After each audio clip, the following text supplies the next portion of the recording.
بسم اللہ الرحمن الرحیم۔ حکیم لقمان کی اپنے بیٹے کو 5 نصیحتیں۔ لقمان حکیم نے اپنے بیٹے سے کہا، میں نے لوہا اور پتھر سب اٹھائے ہیں مگر قرض سے وزنی کوئی چیز نہیں ہے۔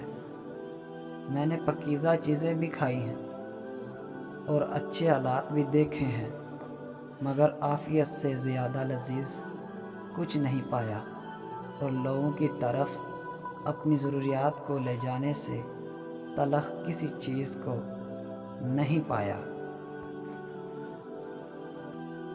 سفر میں اپنی سواری پر اعتماد نہ کر، جب منزل قریب آئے سواری سے اتر جا، کیونکہ کشتیاں اکثر منزل کی قریب آ کر ڈوب جاتی ہیں۔ نافہم عورتوں پر کبھی بھروسہ مت کرنا، کیونکہ وہ تمہیں نقصان کے علاوہ کچھ نہیں دیں گی۔